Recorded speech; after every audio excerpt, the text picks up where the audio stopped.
Jemaat, saya undang kita semua bangkit berdiri. Kita akan memulai ibadah kita pagi hari ini dengan satu keyakinan bahwa pertolongan kita adalah di dalam nama Tuhan yang menjadikan langit dan bumi. Turunlah kiranya atas kita sekalian anugerah dan damai sejahtera dari Allah Bapa dan Tuhan kita Yesus Kristus. Amin.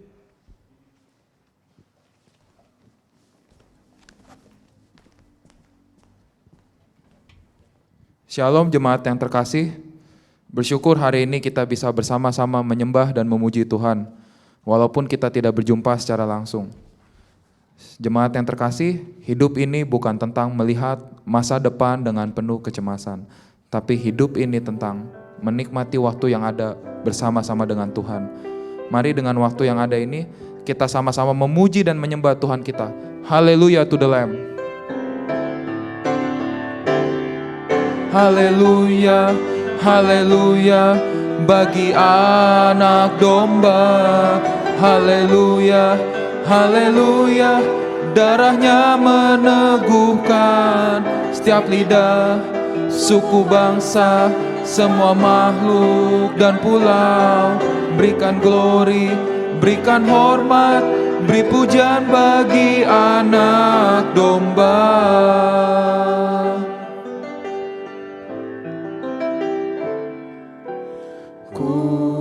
Berdiri di tengah umatmu, dari segala suku bangsa.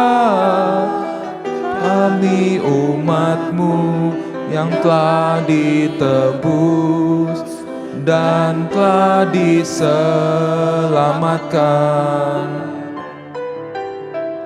Tiada kata layak tuh ku berikan, tiada kata untuk memujimu,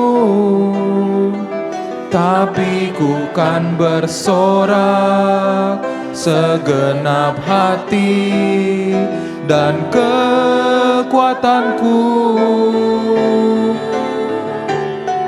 Haleluya, haleluya, bagi anak domba.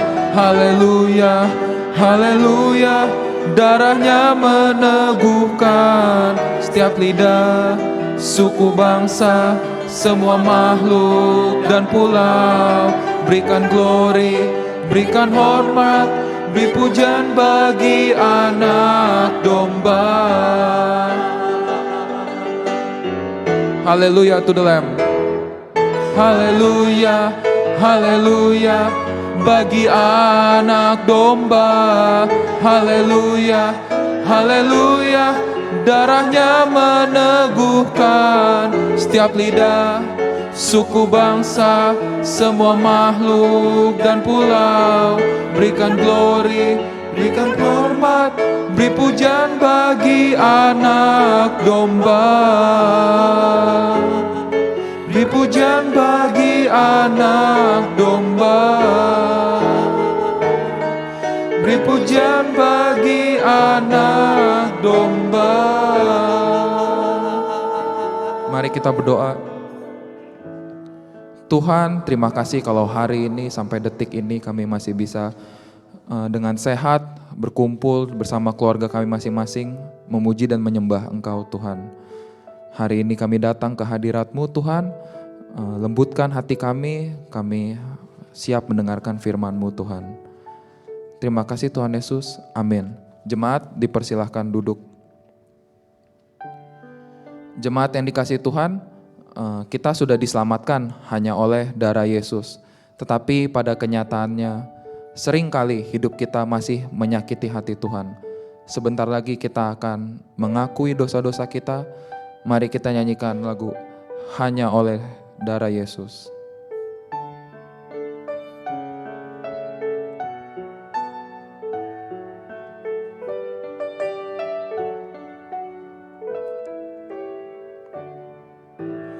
Dosa dapat dihapus hanya oleh darah Yesus. Aku disempurnakan hanya oleh darah Yesus. Darahnya yang kudus membasuh dosaku, tiada yang lain, hanya oleh darah Yesus.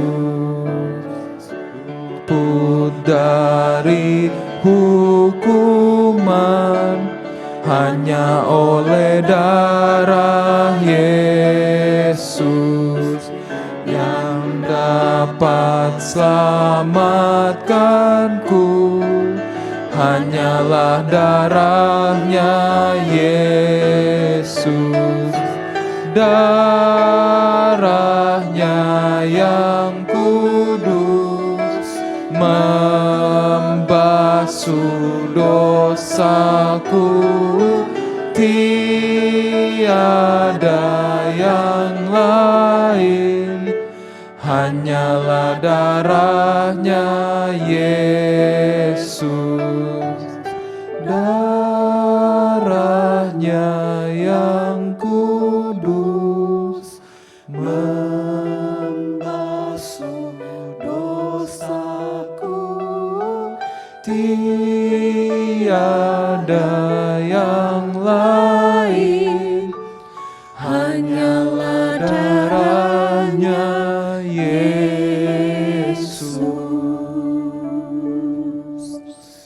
Bapak Ibu Saudara yang dikasih dalam Tuhan, mari saat ini kita mau datang secara pribadi di hadapan Tuhan.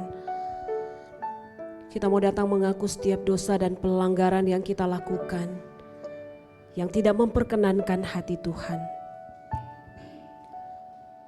Saudara, dengarkanlah firman Tuhan. Dengarkanlah doaku ya Tuhan, dan berilah telinga kepada teriakku minta tolong. Janganlah berdiam diri melihat air mataku.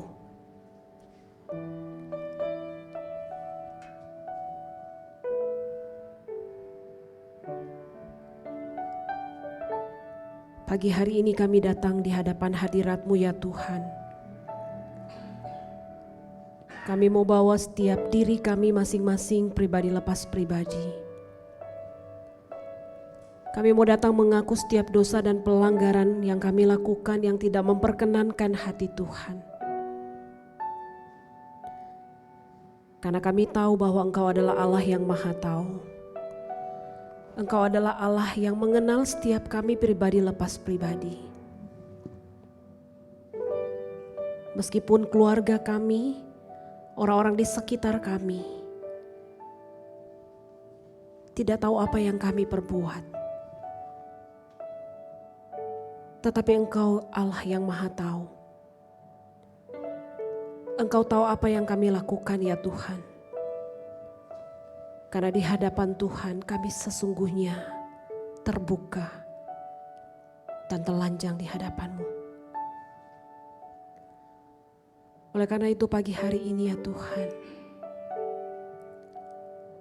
kami mengaku bahwa seringkali kata-kata kami seringkali menyakiti orang-orang di sekitar kami. Hati dan pikiran kami seringkali memikirkan hal-hal yang tidak benar. Hal-hal yang jahat bagi orang lain ya Tuhan. Dan perbuatan kami seringkali menjadi batu sandungan bagi orang-orang di sekitar kami.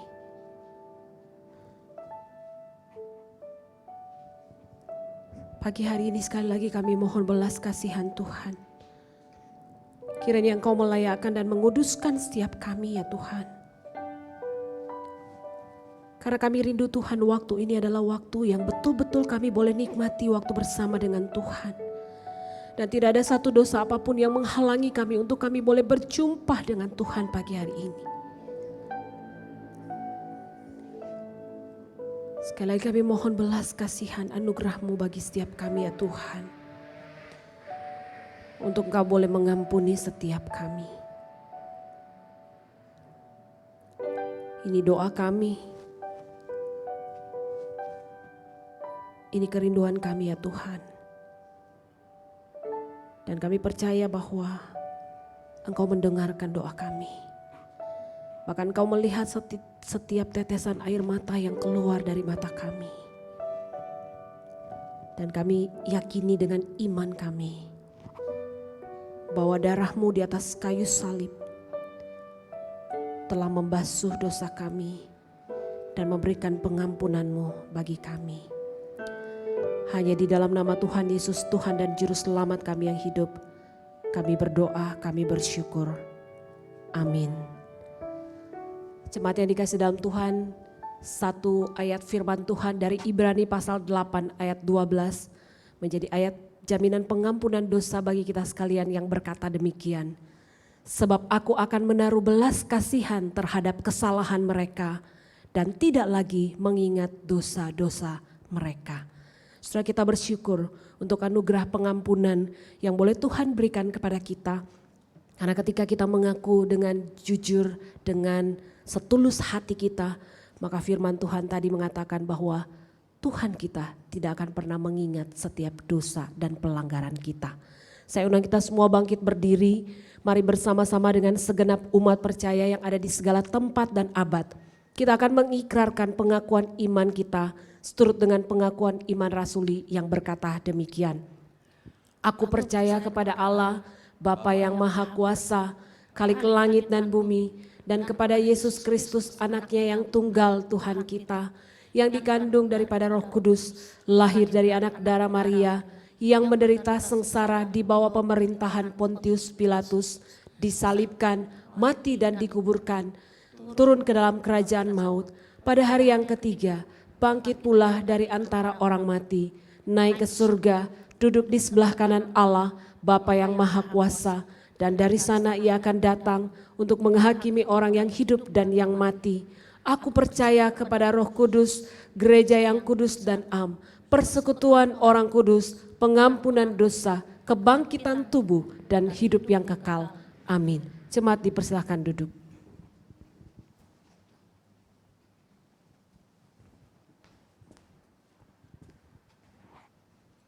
Jemaat yang terkasih, sebelum kita mendengarkan penguraian firman Tuhan, mari kita menyiapkan hati kita dengan menyanyikan lagu Hatiku Percaya.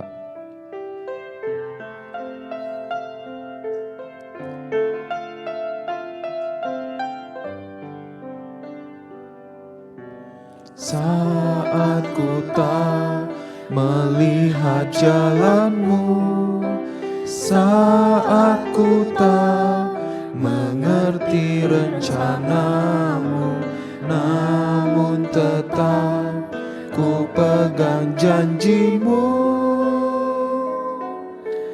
Pengharapanku hanya padamu. Hatiku percaya, hatiku percaya, hatiku percaya, selalu ku percaya.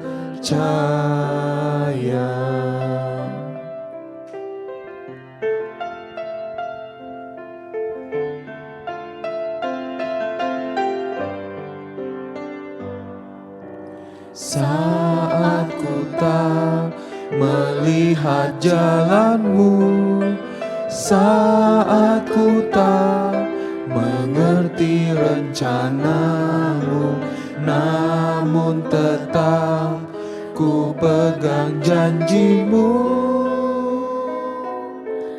Pengharapanku hanya padamu. Hatiku percaya, hatiku percaya, hatiku percaya, selalu ku percaya.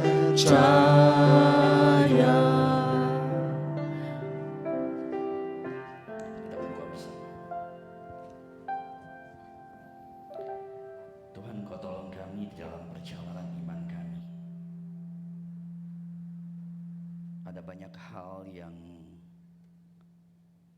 menjadi kendala dalam perjalanan iman ini yang menyebabkan kami untuk sungguh-sungguh percaya kepada Engkau.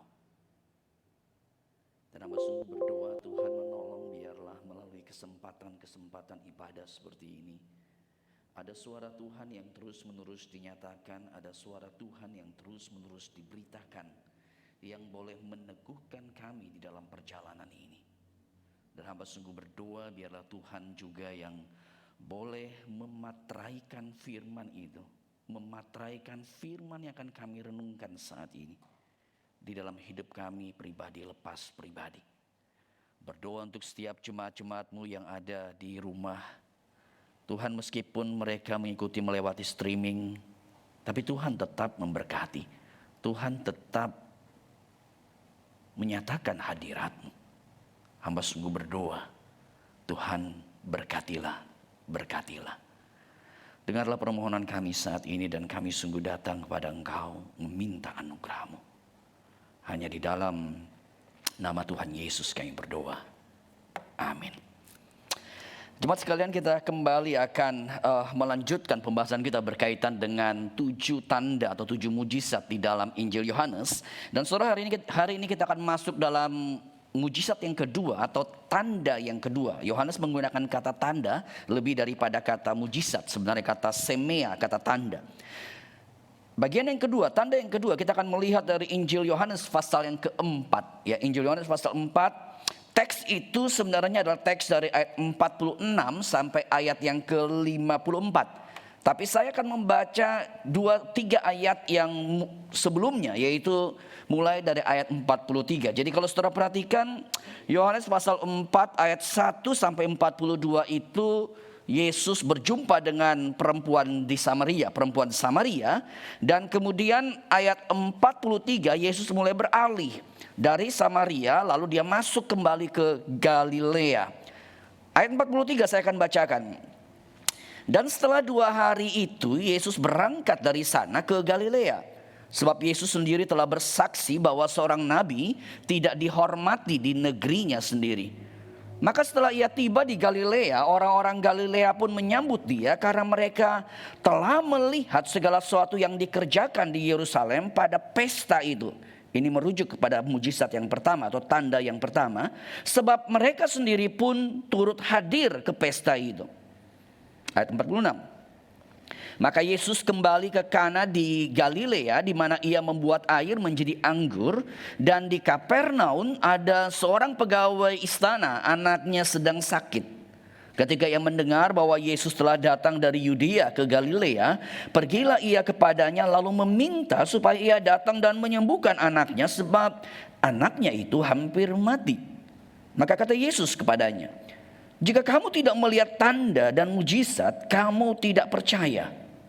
Pegawai istana itu berkata kepadanya, Tuhan datanglah sebelum anakku mati. Kata Yesus kepadanya, pergilah, anakmu hidup. Pergilah, anakmu hidup. Orang itu percaya akan perkataan yang dikatakan Yesus kepadanya, lalu pergi. Ketika ia masih di tengah jalan, hamba-hambanya telah datang kepadanya dengan kabar bahwa anaknya hidup. Ia bertanya kepada mereka, pukul berapa anak itu mulai sembuh? Jawab mereka, kemarin siang pukul 1 demamnya hilang.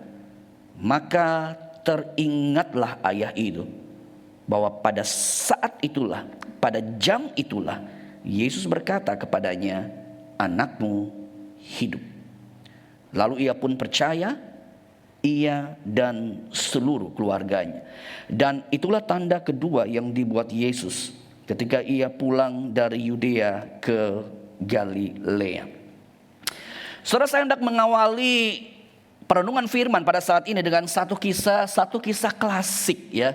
Satu kisah klasik di mana kisah ini kerap kali terus menjadi sebuah pembelajaran berkaitan dengan hidup dan berkaitan dengan keterbatasan dari setiap kita untuk memahami, untuk mengenal, untuk mencerna sesuatu. Saudara, kisah itu adalah kisah berkaitan dengan adanya orang-orang buta yang kemudian Ya kalau di gambar ini bukan hanya buta sih begitu ya. Bahkan matanya yang udah buta tuh kisahnya mestinya orang buta begitu ya. Itu diikat lagi dengan kain, ditutup lagi begitu. Dan mereka dibawa dekat kepada seekor gajah untuk kemudian mencoba untuk mendefinisikan apa yang sedang ada di depan mereka.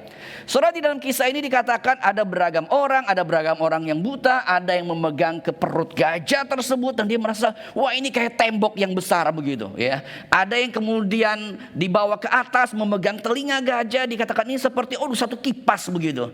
Ada yang kemudian memegang ekor gajah dan berkata wah ini seperti satu cambuk yang begitu kuat. Ada yang memegang taring daripada gajah dan berkata, wah ini seperti kayak lembing atau mata tombak begitu yang begitu tajam sekali. Saudara, inti daripada kisah ini adalah sebuah kisah yang mau mengajarkan pada setiap kita kerap kali ketika kita memahami sesuatu, ketika kita mencoba untuk mengenal yang namanya realitas kebenaran itu, ada begitu banyak subjektivitas. Ada begitu banyak keterbatasan di mana kita memahami sebuah kebenaran. Dan kisah ini sebenarnya kisah yang juga mau menunjukkan kalau mau mengenal kebenaran dengan sebenar-benarnya, maka cobalah mendengar dari orang lain. Cobalah melihat daripada sisi orang lain. Saudara, kisah ini ada banyak hal yang sebenarnya kita harus belajar. Dan kisah ini adalah kisah yang menekankan realitas. Ternyata kerap kali kebenaran itu lebih besar daripada apa yang kita pikirkan. Kebenaran itu lebih besar dari apa yang kemudian kita kira. Nah saudara, berbicara mengenai kisah ini, saya hendak mengaitkan dengan iman kita. Ketika kita bicara mengenai orang Kristen, ya, ketika kita bicara mengenai menjadi seorang Kristen, atau kita bicara mengenai seorang percaya, menjadi seorang yang benar-benar sungguh-sungguh adalah pengikut Kristus. Saudara, maka sebenarnya kerap kali kita melihat itu iman percaya itu seperti apa sih sebenarnya. Nah saudara, saya mendapati setidaknya kalau kita bicara mengenai iman percaya kita dan di dalam konteks bergereja, saudara, maka setidaknya ada 4 kemungkinan. Kemungkinan yang pertama adalah ketika kita bicara mengenai iman kita, maka kita bicara mengenai sebuah ritual keagamaan, sebuah ibadah atau sebuah kehidupan doa atau sebuah kekusukan kita kemudian datang kepada Tuhan, seperti gambar di situ ketika seorang datang ke gereja, apalagi gereja seperti gereja di Eropa yang masih begitu klasik begitu ya, datang dan berdoa, dia merasa nuansa ritual di mana dia merasa wah Tuhan itu ada di situ. Nah saudara, apa itu menjadi orang Kristen? Menjadi orang Kristen itu adalah ya seperti itu, ada nuansa ritual, ada nuansa pengalaman rohani yang kemudian dialami melalui seluruh kegiatan keagamaan tersebut. Tetapi ada juga yang ketika bicara mengenai kekristenan kerap kali bicara mengenai konsep-konsep teologis, ya, konsep-konsep teologis. Jadi ada konsep-konsep yang kemudian digali, yang diolah, yang kemudian dipahami untuk kemudian lihat, wow, ini Allah kita adalah seperti ini dan sebagainya. Tapi ada juga yang ketika bicara mengenai iman Kristen atau orang percaya, ini bicara mengenai kalau orang Kristen, orang sungguh-sungguh percaya, maka ini akan bicara mengenai sebuah realitas kelancaran. Bukankah kita anak Allah? Bukankah kita anak raja? Maka Allah akan memimpin, raja akan menyertai kita, dan kalau engkau sungguh percaya, kelancaran akan menyertai hidupmu. Saudara, atau dikaitkan dengan realitas mujizat. Mujizat menjadi sebuah konfirmasi iman, dikatakan seperti itu. Dan ada juga kelompok yang mungkin berkata bahwa bicara mengenai iman, bicara mengenai kehidupan Kristen, maka ini bicara mengenai sebuah fellowship, bicara mengenai sebuah komunitas. Sebuah komunitas di mana kita menjadi satu tubuh, sebuah komunitas di mana kasih itu menjadi ekspresi daripada semuanya. Saudara, namun pertanyaannya adalah sebenarnya ketika bicara mengenai iman Kristen, ketika bicara mengenai realitas menjadi orang percaya, pertanyaannya adalah apa artinya menjadi orang percaya? Saudara, bagian daripada Yohanes pasal yang keempat, saya hendak mengajak kita untuk melihat realitas atau sisi daripada apa artinya menjadi orang percaya. Saudara harus ingat bahwa Yohanes ketika bicara mengenai mujizat atau bicara mengenai tanda, seperti 2 minggu lalu saya sudah bicara bahwa fokus daripada seluruh tanda itu adalah sebuah perjalanan iman percaya. Saudara, itulah sebabnya tema hari ini saya kaitkan dengan growing faith. Yohanes pasal 4 mengajar kepada kita, menyingkapkan kepada kita realitas growing faith yang harus ada dalam perjalanan tersebut. Saudara, menjadi orang Kristen bukan menjadi seorang yang berada pada posisi statis. Oh, saya sudah jadi orang Kristen, that's it.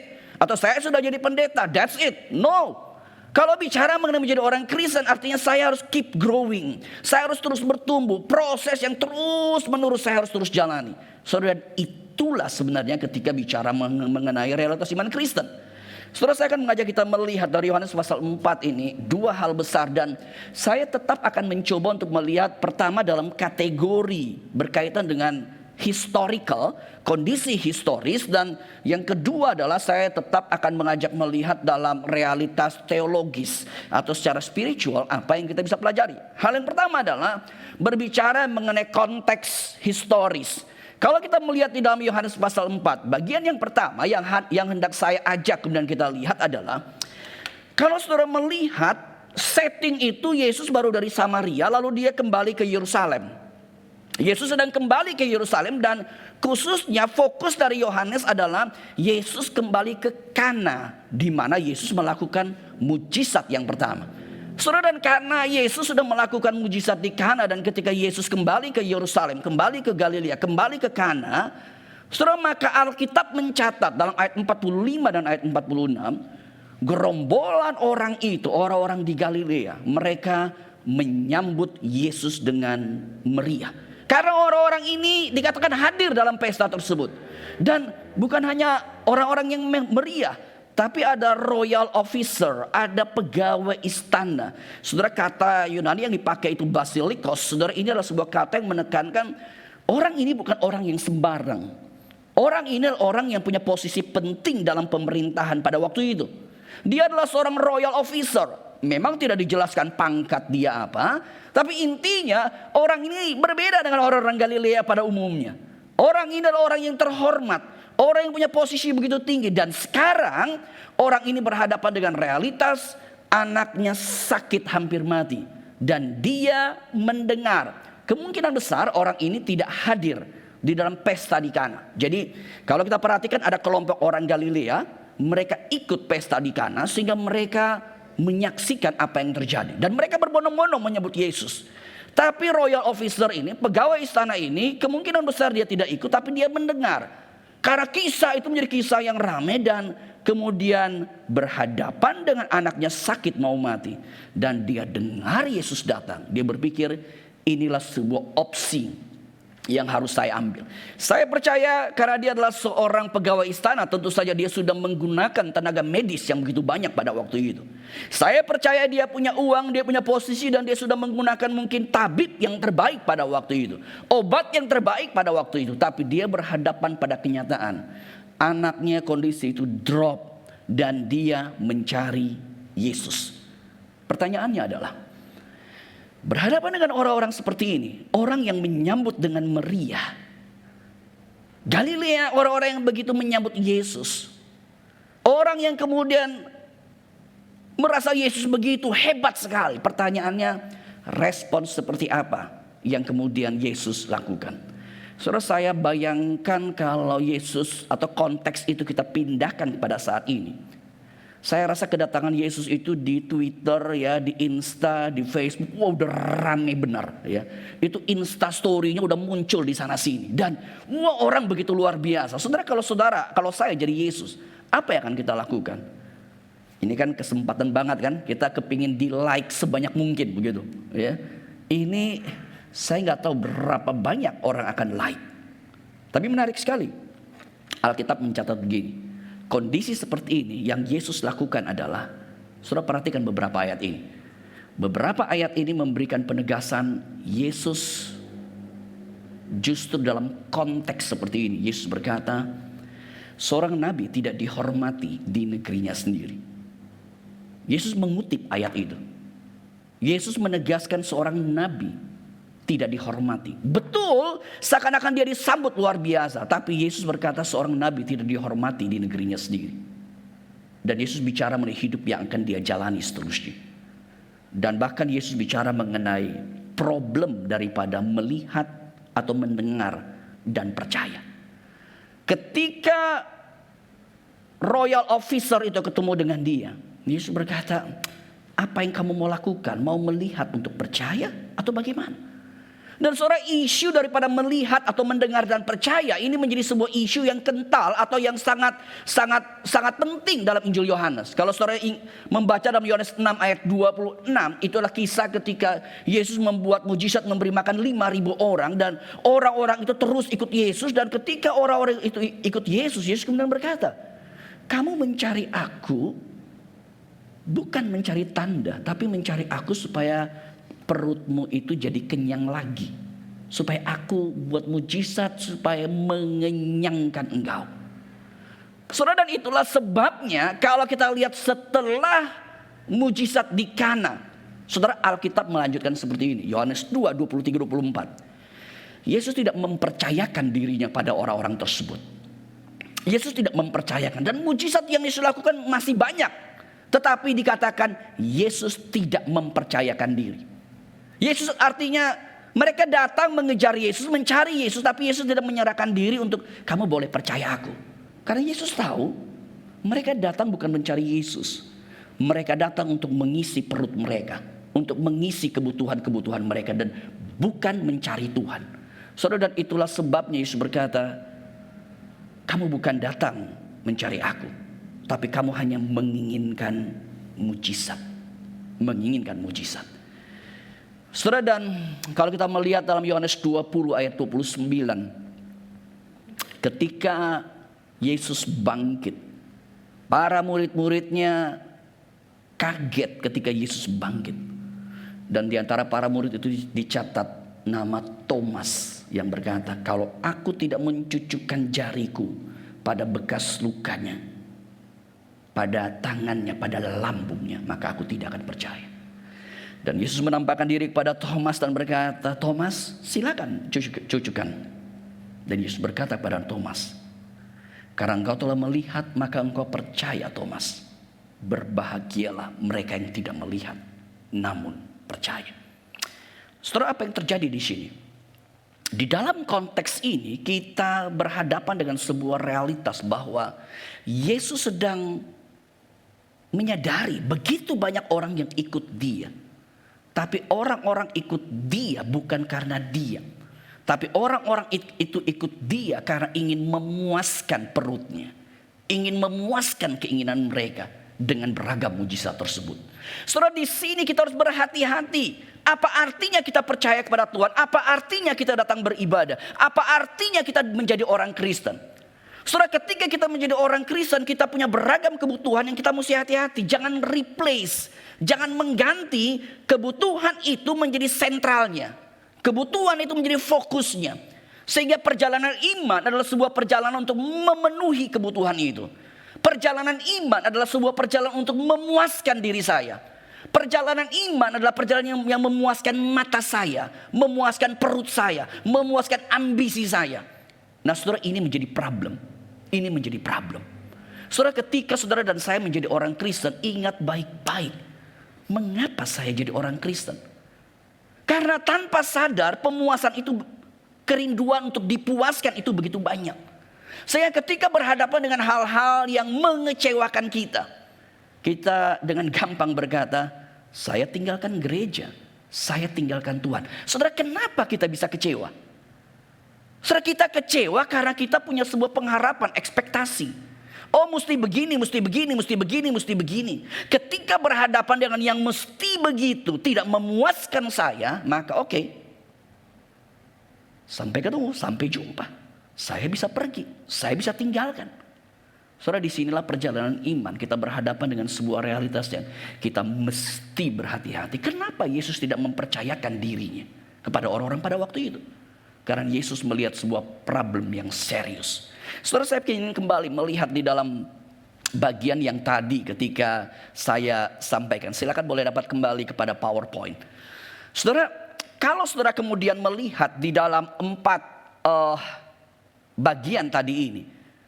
realitas yang ketika bicara menjadi orang Kristen dengan 4 realitas ini, saudara, tentu realitas ini harus ada karena kita bergereja. Tetapi berhati-hati, realitas ini tidak mereplace Kristus, tidak mengganti Kristus. Dan harus lebih berhati-hati karena kerap kali realitas yang kelihatannya baik rohani ini, di balik realitas itu ada beragam hal yang sebenarnya kita harus ekstra hati-hati. Beragam hal yang saya sebut dengan beberapa poin berkaitan dengan kadangkala ada kebutuhan, keinginan, ya, keinginan, kebutuhan supaya kita dipuaskan, ya. Misalnya ketika berkaitan dengan ritual keagamaan, kita ingin mendapatkan pemuasan emosi. Dengan teologi, kita ingin mendapatkan pemuasan rasio. Ada di antara saudara yang kalau dengar khotbah ada pendeta yang bisa kayak menjelajah dengan beragam hal. Bagus benar nih. Jadi nggak salah sebenarnya, tapi hati-hati. Engkau bukan beribadah untuk mencari pemuasan kognitif. Atau mungkin ada di antara engkau datang ke gereja supaya mendapatkan kelancaran, mujizat. Apalagi dalam masa-masa yang sulit seperti ini. Dan ada gereja yang menyodorkan itu. Engkau ikut Tuhan dan engkau akan sembuh. Engkau akan lancar. Engkau akan semuanya beres. Saudara, tanpa sadar di sini, ini ada pemuasan atau kebutuhan berkaitan dengan kelancaran, berkaitan hal fisikal, atau mungkin di dalam fellowship. Sebagai makhluk sosial, kita butuh untuk berteman, kita butuh untuk bersahabat. Nah saudara, di dalam komponen-komponen daripada realitas menjadi orang Kristen, saudara, saya sekali lagi, komponen ini menjadi komponen yang harus menjadi bagian daripada gereja. Tapi komponen-komponen ini bukan menjadi komponen yang mereplace, mengganti realitas Kristus. Karena jelas Kristus menolak menyerahkan dirinya dipercaya oleh orang-orang karena mereka datang hanya untuk mujizat. Mereka datang hanya untuk memenuhi perut. Mereka datang kalau ada dalam kategori yang digambar saya itu adalah kategori yang bawa, gambar yang bawa. Mereka datang untuk pemuasan fisikal. Tapi mungkin kita punya pemuasan kognitif. Mungkin kita punya pemuasan emosional. Mungkin kita punya pemuasan relasional. Nah saudara, kita harus berhati-hati dengan semua kebutuhan ini. Intinya adalah jangan mengganti Tuhan hanya untuk memenuhi kebutuhan tersebut. Saudara, di dalam areal ini saya tertarik dengan gambar ini. Saudara perhatikan, let's say gambar ini adalah mewakili agama lah begitu. Yang saya senang adalah kita seakan-akan manusia yang memilih gitu. Nah kita datang Tuhan, kepada Tuhan kita juga seperti yang memilih. Kita mau yang mana? Mau yang menarik yang mana? Saudara, kita berada zaman di mana yang namanya remote control itu ada di tangan kita. Kita nonton TV, kita gonta-ganti terus. Saudara, kita datang ke gereja tanpa sadar spirit ini masuk. Kita juga gonta-ganti terus. Kayaknya remote-nya saya yang pegang. Bahkan saudara bisa punya opsi zaman sekarang ini dengan nuansa YouTube begini, ibadah streaming. Mau pilih kebaktian jenis mana? Saudara, saya tidak berkata bahwa itu salah sekali lagi, tapi saya berkata hati-hati. Di balik itu, apakah engkau hanya ingin mendengar berita yang memuaskan telingamu? Engkau hanya mengikuti gereja yang memuaskan kebutuhanmu atau apa? Nah saudara, disinilah problem daripada kita bisa sama-sama gereja. Tapi gereja itu bisa menjadi gereja yang teosentris atau antroposentris. Maksudnya adalah gereja antroposentris seperti gambar ini. Kayak kita yang menentukan firman, kebenaran, apa yang kita suka. Tapi kalau teosentris adalah kita mengizinkan Tuhan sendiri yang menyatakan. Mungkin Tuhan menyatakan berbeda dengan keinginan kita. Mungkin Tuhan menyatakan berbeda dengan segala kebutuhan kita. Tetapi itulah iman. Iman artinya saya berjalan dan yang penting Kristus bersama dengan saya. Yang penting Kristus memandu hidupku. Seperti Mazmur 23 berkata, meskipun aku melewati lembah kekelaman, tapi kelam, gelap. Tapi aku tahu gadamu dan tongkatmu besertaku. Kalau kita yang mementingkan kelancaran, kita tuh kan lebih senang Mazmur 23 bagian yang pertama. Tuhan membimbing aku ke air yang tenang. Ada rumput hijau di situ. Oh benar, mungkin itu menjadi bagian hidup kita. Tetapi kita juga harus prepare, kita harus menyiapkan hati. Kita tidak hanya memilih rumput hijau. Kita tidak hanya memilih air yang jernih, tapi kita memilih Tuhan. Sehingga ketika kita melewati lembah kekelaman, yang penting ada Tuhan di situ. Saudara, inilah bagian yang pertama. Ketika bicara mengenai historical konteks, menarik.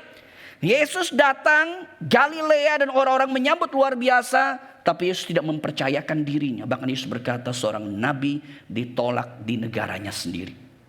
Seorang nabi ditolak di tempatnya sendiri. Saudara, ini bagian yang pertama.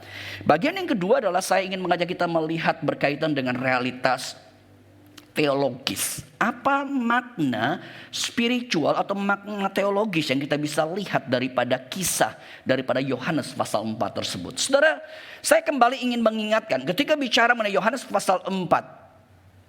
Bukan hanya Yohanes pasal 4. Ketika bicara mengenai Injil Yohanes, maka konsep tanda punya tujuan, yaitu untuk menjadi percaya. Dan saya sudah bicara mengenai melihat atau mendengar, lalu percaya dan hidup. Ya, jadi kalau saudara melihat, maka ini menjadi bagian yang penting. Ini menjadi konsep daripada Yohanes.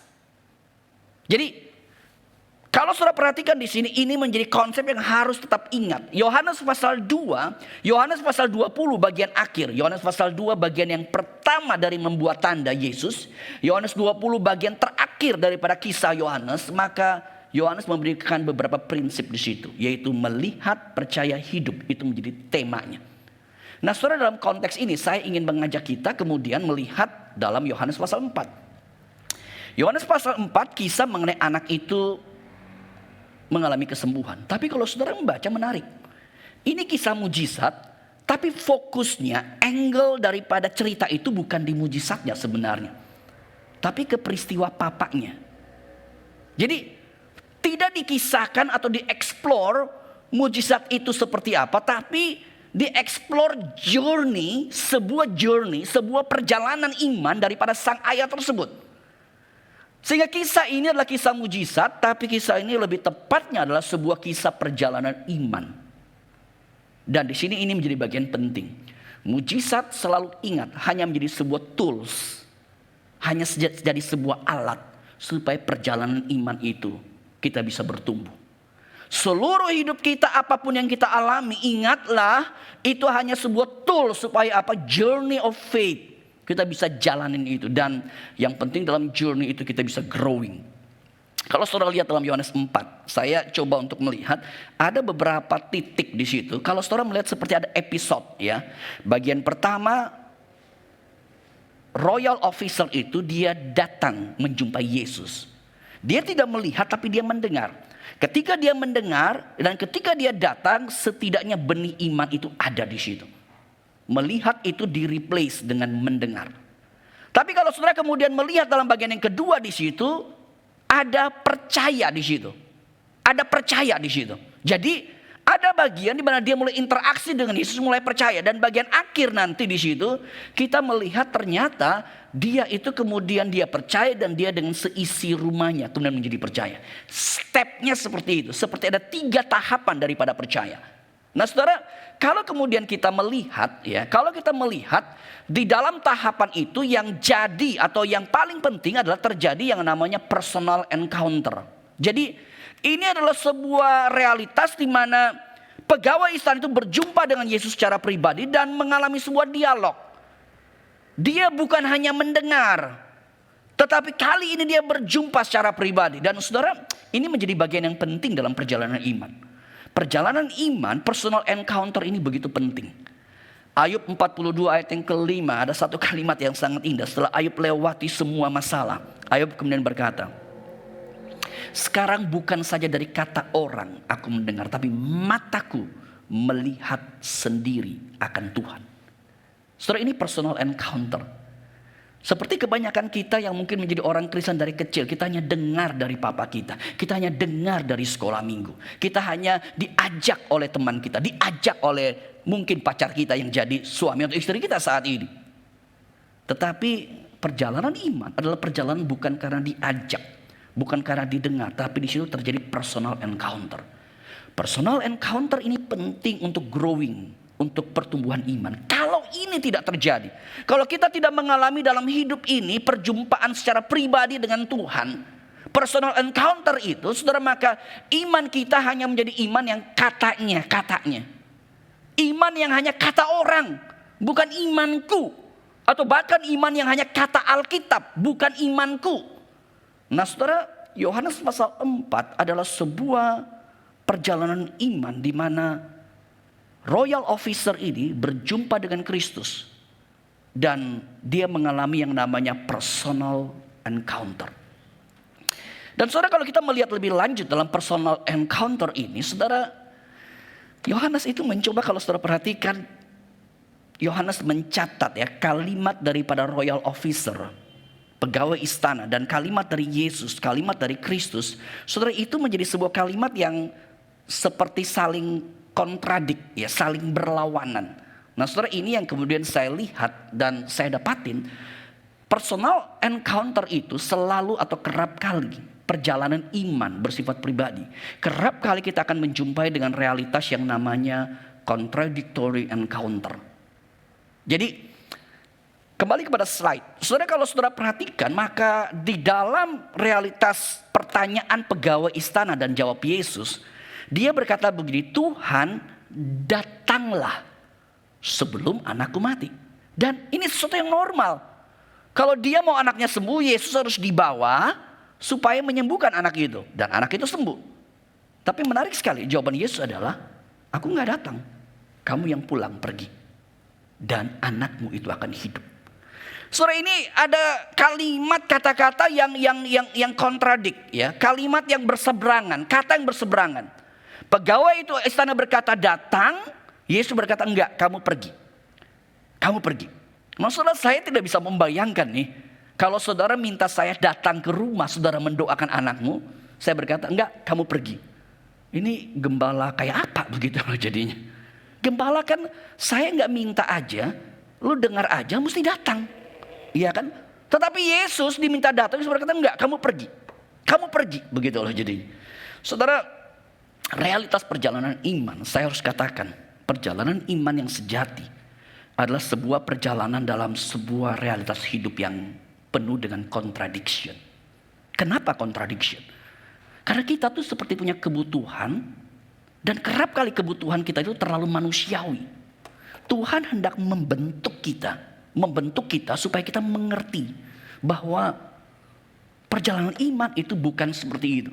Saudara, kalau saudara lihat di dalam Perjanjian Lama, ini ada kisah mengenai Naaman, ya, yang disuruh mandi di sungai di Yerusalem di situ. Jadi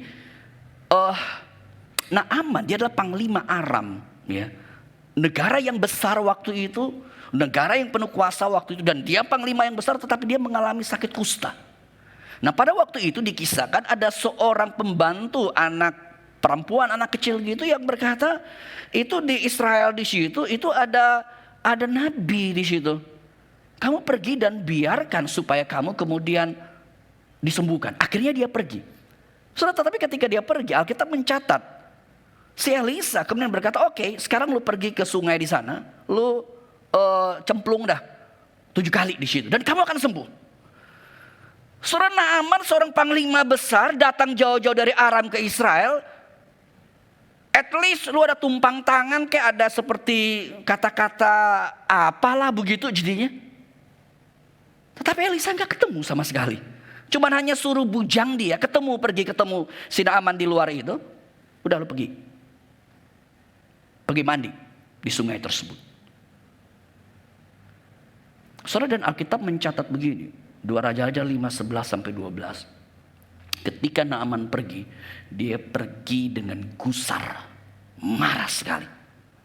Dan di dalam ayat 12 dikatakan kemudian berpalinglah ia dan pergi dengan panas hati. Saudara, ini manusia. Semua kita itu punya konsep, punya keinginan, punya kebutuhan. Dan di balik itu kita punya ego tersendiri. Ketika berhadapan dengan Tuhan, ketika gambar seperti agama lalu ada tangan yang memilih. Saya sangat senang dengan gambar itu. Karena menurut saya kita menjadi orang Kristen pun kerap kali kita begitu. Seperti kita pingin ngatur Tuhan. Ya, kita pingin ngatur Tuhan begitu. Seperti Naaman begitu. Loh, saya datang mesti begini. Seperti royal officer tadi, kalau saya datang, Yesus saya bawa kamu. Tapi Yesus berkata enggak, kamu pulang. Elisa berkata enggak, kamu pergi ke sungai di situ. Dan Naaman marah. Naaman marah. Saudara, tetapi puji Tuhan Naaman punya pelayan yang berhikmat. Dia cuma berkata begini, kalau disuruh yang susah kamu lakukan enggak? Kamu kan udah kepepet. Kalau susah kamu juga akan lakukan kan? Sekarang cuma disuruh gampang, apa salahnya sih? Saudara, ini bukan masalah susah atau masalah gampang.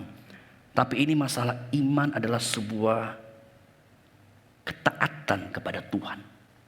Iman adalah sebuah penundukan diri kepada Tuhan.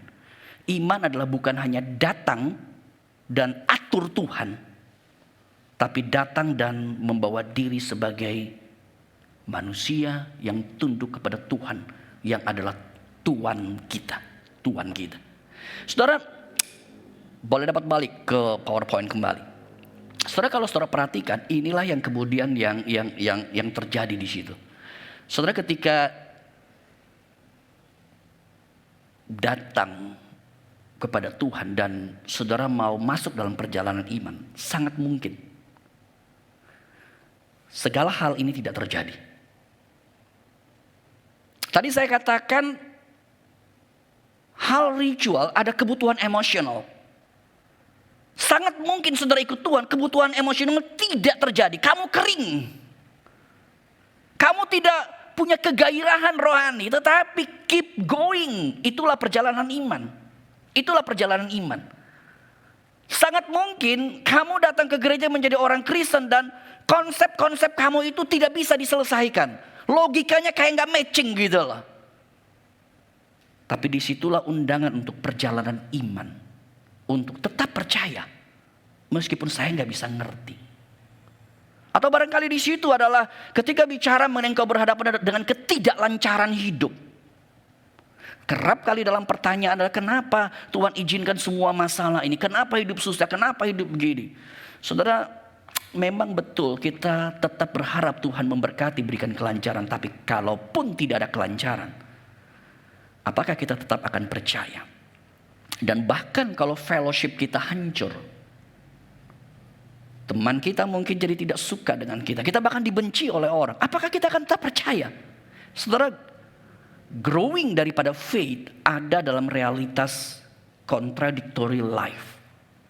Hidup iman adalah hidup di dalam sebuah kontradiksi. Saudara, dan disitulah kita kembali lihat inilah theocentric religion. Ego kita harus kita buang. Ego kita harus kita buang. Dan itulah sebabnya Paulus berkata, adapun hidupku kini bukannya aku lagi. Bukan aku lagi tapi Kristus. Benar-benar hidupku kini bukan aku lagi tapi Kristus. Dan bahkan Paulus bisa berkata pada akhirnya nanti semua itu hanya sampah. Yang penting adalah Kristus. Yang penting adalah Kristus. Saudara, kalau saudara kembali lihat dalam Yohanes pasal 4. Ada dua wilayah di situ. Wilayah Samaria ayat 1 sampai 42 dan wilayah Galilea ayat 43 sampai 54. Di kisah Samaria, Yesus berjumpa dengan perempuan Samaria dan di situ menarik, perempuan itu tidak melihat apa-apa tapi percaya. Di kisah Galilea, mereka melihat banyak baru percaya. Perjalanan iman bukan masalah melihat atau tidak melihat, tapi masalah percaya. Dan kisah yang menarik daripada perempuan Samaria adalah, saudara coba bayangkan kalau saudara jadi perempuan Samaria itu ya. Lalu Yesus datang, minta minum, saudara kasih minum, ngobrol-ngobrol. Lalu ada orang asing yang mulai tanya begitu loh. Mana suamimu? Enggak, aku enggak punya suami. Dia kemudian responin. Oh iya benar, 5 suami yang sekarang itu bukan suami. Yang sekarang juga bukan suami. Ini orang siapa nih? Datang tiba-tiba urusan pribadi kok di kotak-katik. Syukur udah gua kasih minum begitu loh. Ini masih kotak-katik ego saya lagi nih. Kotak-katik dosa saya. Kotak-katik ketidakbenaran hidup saya. Tapi di situ indahnya kisah Yohanes pasal 4 adalah perempuan Samaria itu ditampilkan awal untuk menunjukkan. Lihat nih perempuan Samaria di kotak-katik hidupnya.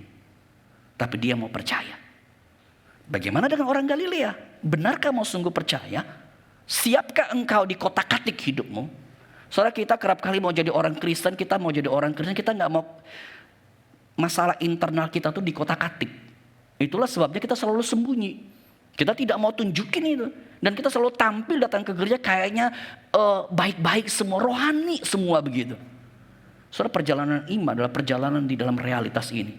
Living di dalam contradictory life. Saudara, dan inilah realitas yang namanya growing faith. Inilah realitas Yohanes pasal 4 yang mau diajarkan pada kita. Iman adalah sebuah perjalanan melihat, percaya dan hidup. Dan percaya dan hidup itu hanya bisa terjadi kalau kita mengalami personal encounter. Dan personal encounter itu adalah contradictory encounter. Ada satu kalimat daripada Blaise Pascal, saudara, kalimat yang bagus sekali. Dia berkata, faith. Apa itu faith? Apa itu iman? Iman itu artinya kita embrace banyak hal-hal atau kebenaran yang kelihatannya contradictory.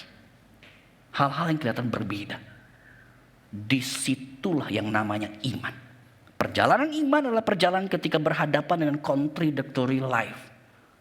Apa yang akan kita ambil? Kecewa dan tinggalkan Tuhan? Atau belajar untuk percaya? Belajar untuk percaya. Saudara, kalau dalam kisah pernikahan di Kana, mujizat yang pertama, pertanyaannya Yesus menjadi tamu atau tuan, maka kisah mengenai anak perwira yang disembuhkan, pertanyaannya Yesus itu jadi pelayan atau tuan. Ketika engkau menjadi orang Kristen, mungkin kau berkata, enggak, Yesus bukan tamu kok. Tapi masih ada opsi yang lain. Yesus mungkin bukan tamu, tapi Yesus jangan-jangan menjadi pelayan. Apa artinya pelayan?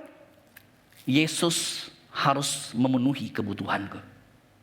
Dan disitulah Alkitab berkata, Yohanes pasal 2, Yesus tidak mempercayakan dirinya. Apa artinya iman? Artinya biarkan Yesus menjadi Tuhan. Apa artinya Yesus menjadi Tuhan? Ketika saya berhadapan dengan hal yang keinginanku, apa yang saya pikirkan, apa yang saya harapkan tidak terjadi. Tapi aku akan tetap percaya. Aku akan tetap percaya. Aku akan tetap berjalan ikut Tuhan. Aku tetap akan setia. Dan aku tetap akan menyatakan kemuliaan. Itulah growing faith. Saudara, saya sungguh berdoa, mari kita memiliki sebuah perjalanan iman yang benar. Perjalanan iman yang benar.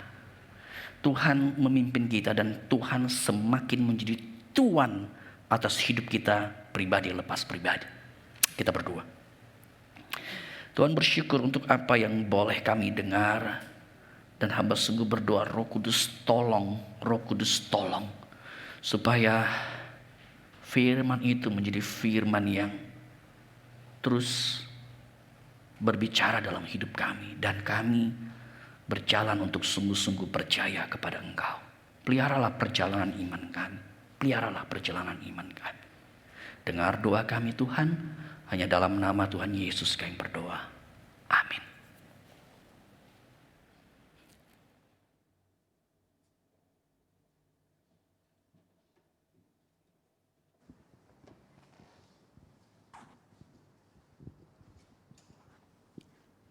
Terima kasih atas firman Tuhannya dari Muse Tommy.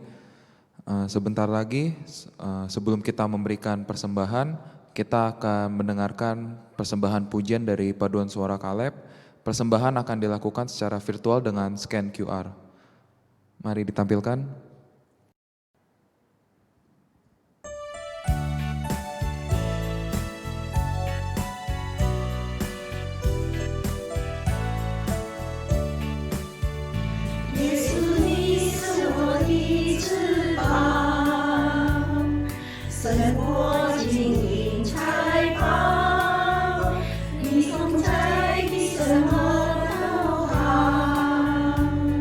谢谢你给我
Mari kita berdoa.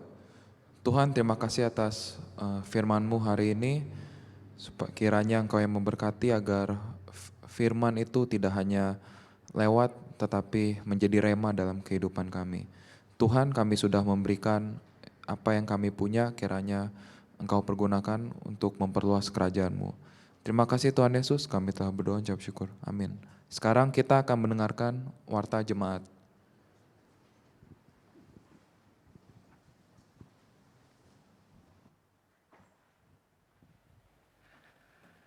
Oke, saudara, ada satu video klip yang akan ditampilkan. Silakan, boleh dapat tampilkan.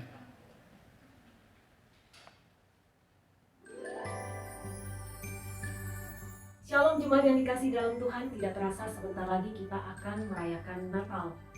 Sebelum kita akan mengikuti perayaan Natal di tanggal 24 Desember dan kebaktian Natal di tanggal 25 Desember, kita akan terlebih dahulu mengikuti serangkaian acara Natal. Mulai dengan Minggu Advent, dan dalam Minggu Advent ini sudah disiapkan tema-tema yang menarik dalam ibadah ini.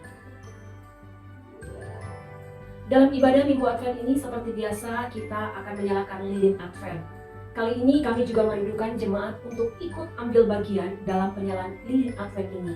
Caranya, Bapak Ibu Saudara silahkan menyiapkan satu buah lilin dan silahkan tempatkan di tempat yang sudah dipersiapkan dengan baik. Letakkan di atas meja, mungkin itu di sebelah TV di mana Bapak Ibu Saudara mengikuti ibadah online. Lalu hamba Tuhan akan membaca ayat Alkitab. Kemudian setelah ayat Alkitab dibacakan, hamba Tuhan nanti akan menyalakan lilin Advent yang ada di depan mimbar. Nah, pada saat yang bersamaan itu, jemaat juga boleh ikut menyalakan lilin Advent yang ada di rumah. Kita akan menjalankan persembahan Natal pada Minggu Advent yang pertama, tanggal 29 November.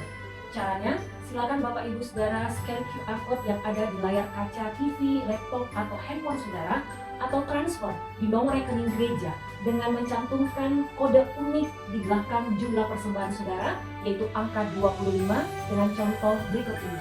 Info Natal selanjutnya adalah Christmas Carol. Kali ini kami utamakan untuk para orang tua kita yang ada di kondisi kaleb dan bagi jemaat yang sedang sakit. Christmas Carol kali ini kita siapkan dengan dua pilihan. Yang pertama, online melalui Zoom meeting, dan yang kedua, kunjungan ke rumah jemaat. Bagi Bapak Ibu Saudara yang ingin mendaftarkan orang tua atau keluarga yang sedang sakit, silahkan scan barcode berikut ini yang tertera di layar kaca saudara, atau dapat menghubungi Ibu Flora di nomor telepon yang tertera. Demikian sekilas info mengenai Natal. Terima kasih untuk perhatiannya. Tuhan Yesus memberkati.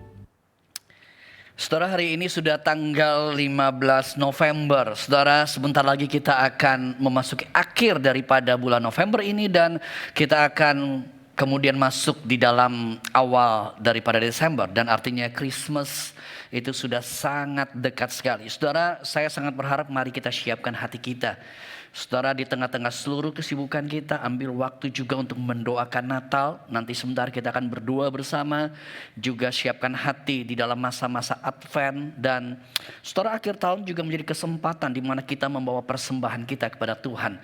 Saudara, ini bukan hanya persembahan Natal, tapi ini juga menjadi sebuah persembahan akhir tahun. Kita akan menyelesaikan tahun ini, dan di tengah-tengah memang tahun ini menjadi tahun yang penuh pergumulan. Tetapi mari saya ajak dalam hari-hari ke depan tetap melihat Tuhan itu tetap baik. Kalau sampai saat ini, sampai hari ini, saudara dan saya masih tetap dijaga, dipelihara oleh Tuhan, itu adalah anugerah Tuhan.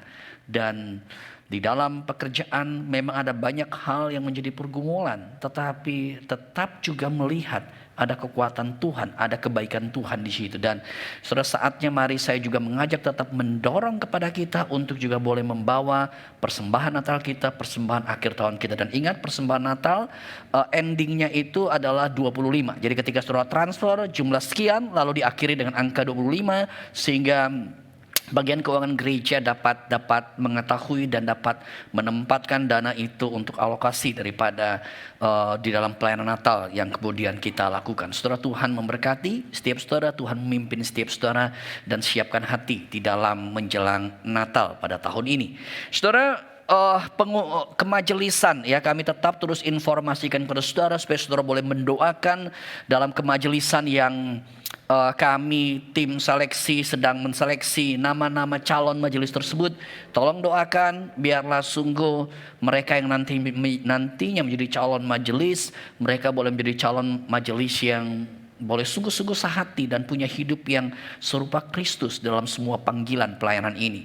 Saudara, dan juga seperti biasa setiap kesempatan saya berkhotbah, baik minggu pertama, minggu ketiga, hari Rabunya, saudara, kita akan membahas, discuss berkaitan dengan apa yang sudah kita dengar atau apa yang sudah tadi saya khotbahkan. Nah saudara, Rabu besok kita akan streaming, dan saudara boleh berinteraksi. Kalau ada pertanyaan, saudara boleh segera menyiapkan diri juga, dan kita juga boleh semakin belajar lebih dalam berkaitan dengan growing faith di dalam hari Rabu mendatang.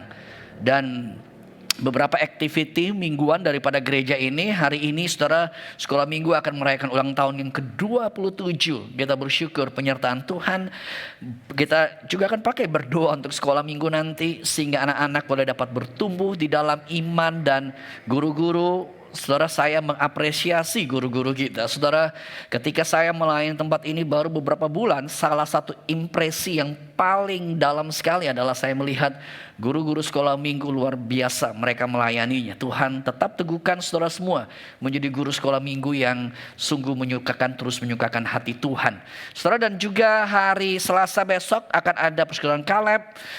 Orang-orang tua kami dorong anak-anak boleh membantu juga memfasilitasi, sehingga orang tua juga boleh dapat bertumbuh di dalamnya.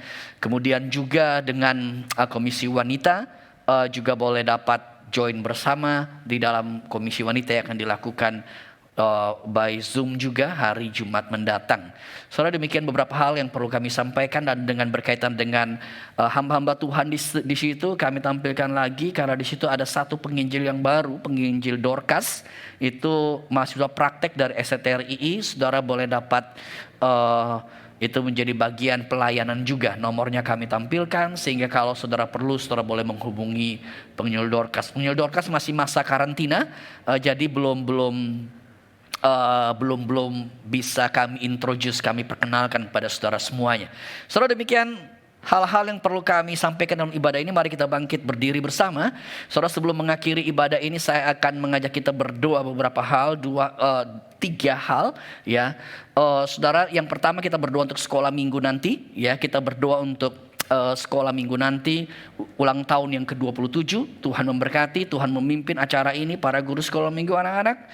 Kita juga berdoa untuk masa Advent yang sebentar lagi, dan khususnya Natal, supaya kita juga boleh dapat sungguh-sungguh datang kepada Tuhan dan diberkati Tuhan melalui Natal ini. Dan juga yang terakhir, kita terus berdoa untuk kemajelisan, untuk proses yang terus kita sedang jalani. Tiga hal ini, untuk sekolah minggu, untuk Natal, dan juga untuk kemajelisan. Saudara, mari saja kita buka suara, kita berdoa bersama-sama.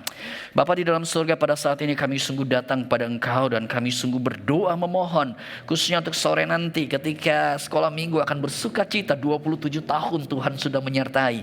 Tuhan, kami memuji Engkau, kami memuliakan Engkau untuk semua anugerah.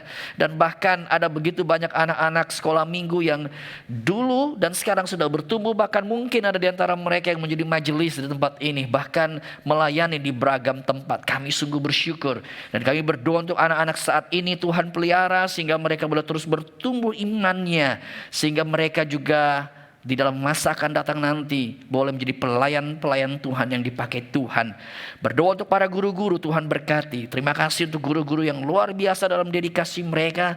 Tuhan teguhkan mereka, Tuhan kuatkan mereka, berikan hati yang sungguh dalam panggilan pelayanan ini. Berkati para guru ya Tuhan.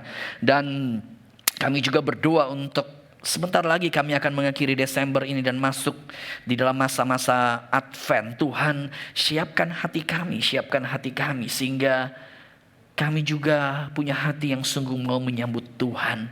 Hamba berdoa biar Natal kali ini yang meskipun tetap akan dilakukan secara online, secara streaming, hamba sungguh berdoa Tuhan memberkati. Tuhan tolong kami tetap bisa mengalami masa anugerah yang Tuhan berikan kepada kami, itu anugerah-anugerah yang Tuhan berikan kepada kami. Berkati rekan-rekan yang menyiapkan segala acara daripada Natal, Tuhan memberkati mereka semua. Dan beragam pelayanan yang akan kami lakukan, Christmas Carol, Tuhan boleh memberkati. Ini boleh menjadi berkat bagi para orang tua yang akan kami layani. Berkatilah Tuhan, berkatilah masa-masa ini.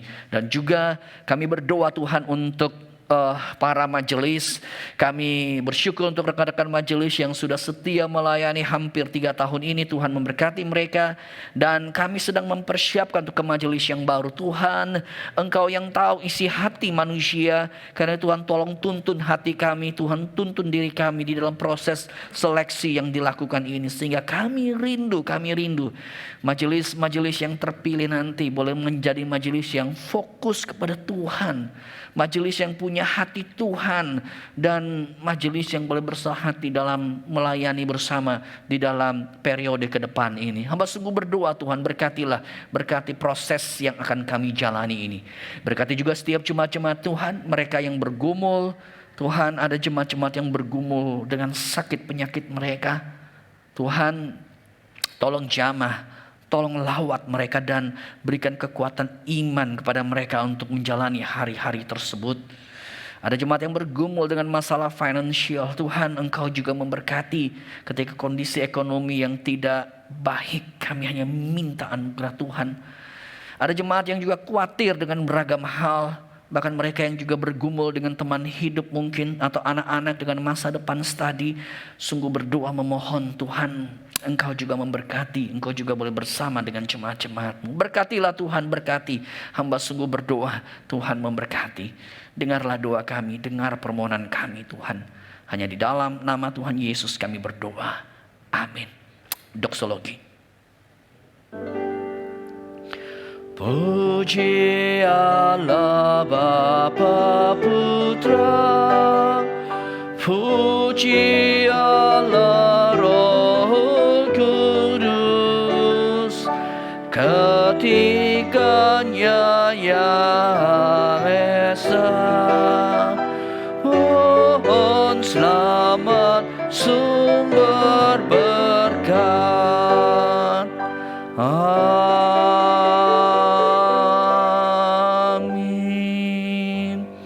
Jemaat yang dikasihi Tuhan, arahkanlah hatimu kepada Tuhan. Jalanilah hari-harimu di depan, jalanilah hidupmu di depan. Bahkan ketika hari-hari yang segelap apapun, meskipun engkau berhadapan dengan hidup yang seakan-akan begitu kontradiktif, tapi ketahuilah Tuhan selalu bersama engkau dan Tuhan menyertai engkau. Karena itu, kembalilah ke dalam seluruh hidupmu masing-masing dan terimalah berkat Tuhan. Kasih daripada Allah Bapa yang akan tetap menjaga, melindungi, menyertai perjalanan hidup kita. Serta anugerah daripada Tuhan Yesus, Tuhan yang sudah datang dan menyerahkan hidupnya untuk menyelamatkan hidupmu dan hidupku. Serta penghiburan, tuntunan dan pertolongan Allah Roh Kudus, berkat Allah Tritunggal akan turun atas hidup masing-masing bersama engkau, mengungkungi hidupmu. Berkat Tuhan itu menyertai engkau mulai saat ini sampai selama-lamanya. Amin. Amin. Amin.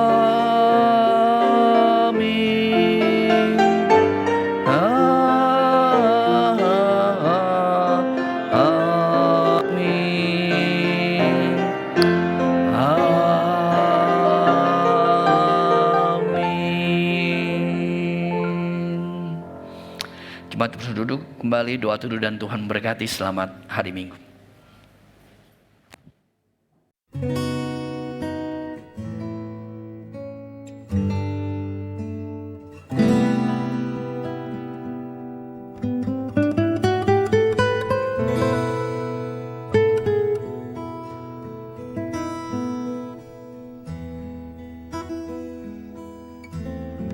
you.